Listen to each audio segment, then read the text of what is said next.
All right, let's get right into it. Think about Warren Buffett. For decades, the guy was famous for one thing, being the world's biggest tech skeptic.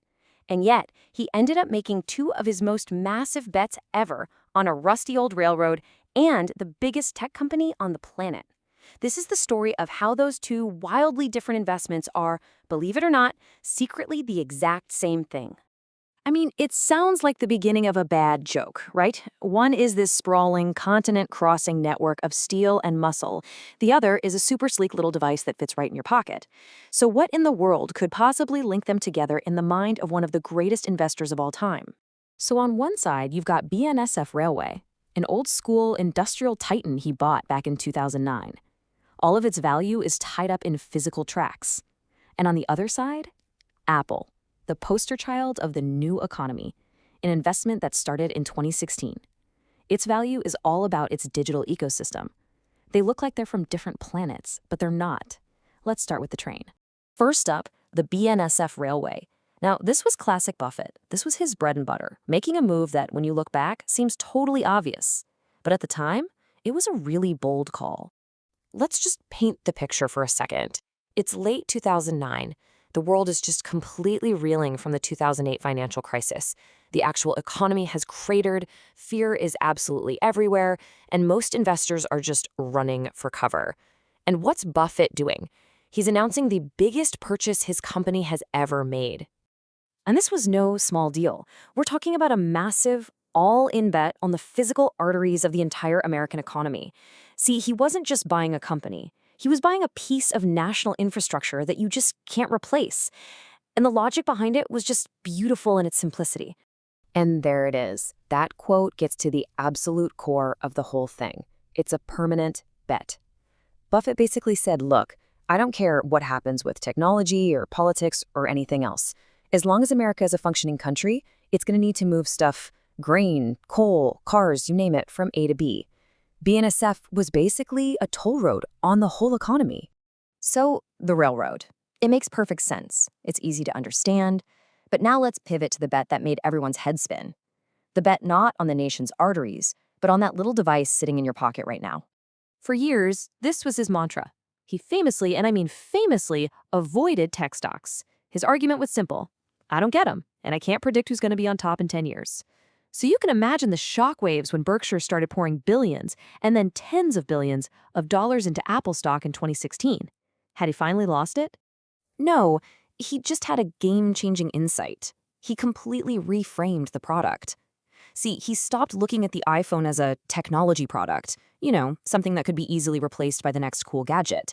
Instead, he started seeing it as a consumer staple. It wasn't a toy anymore. It was an essential good for modern life, like your morning coffee. But here's the really brilliant part. The bet wasn't really on the piece of glass and metal in your hand. The real genius was understanding the ecosystem. Your photos, iMessage, your apps, your music, it all lives inside Apple's universe. Trying to leave is a huge pain. That lock-in effect, that's the magic. That's what creates an incredibly powerful and long-lasting competitive advantage. Okay, so we've got an irreplaceable railroad and an indispensable phone. On the surface, they are worlds apart. But now, let's peel back the layers and unlock the hidden logic that ties these two incredible investments together. This is where it all clicks. Look at this. BNSF provides an economic necessity. Apple provides a life necessity. BNSF's competitive advantage, its moat, is a geographic monopoly. You simply cannot build another railroad right next to it. Apple's moat? That powerful ecosystem lock-in we just talked about. One is irreplaceable infrastructure for the country. The other is an indispensable tool for you, the individual. The core bet is basically identical. Owning a toll road on a fundamental part of modern life. So the theory is pretty elegant, right? But did it actually work? Let's take a look at the results. Because these two investments became the twin engines that just rocket-fueled Berkshire Hathaway into a whole new era. Ever since he bought it, BNSF has been an unbelievable cash machine. We're talking billions of dollars in stable, predictable profit, year in and year out. It's like clockwork. But then there's Apple. Wow. It didn't just become another stock in the portfolio, it became the portfolio. Apple grew so huge it became the single most dominant holding, at times making up almost half the value of Berkshire's entire public stock collection. It is, without a doubt, one of the most successful investments in history. When you put the two together, the combined effect was just transformative.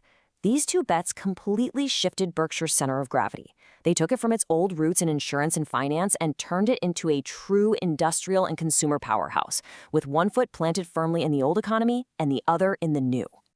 So what's the big takeaway from all this? Well, it's bigger than just trains or iPhones. It's about the single most valuable asset that any investor, or really any person, can possibly have. And this right here is the key.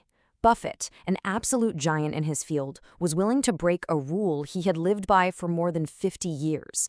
He was flexible. He realized the world was different now, and his definition of a great business had to evolve with it. That flexibility, that willingness to change his mind, is what let him catch the single greatest wealth creation story of our lifetime. And that kind of leaves us with a final question to chew on. We all have these rules we live by, right? These principles we think are just set in stone.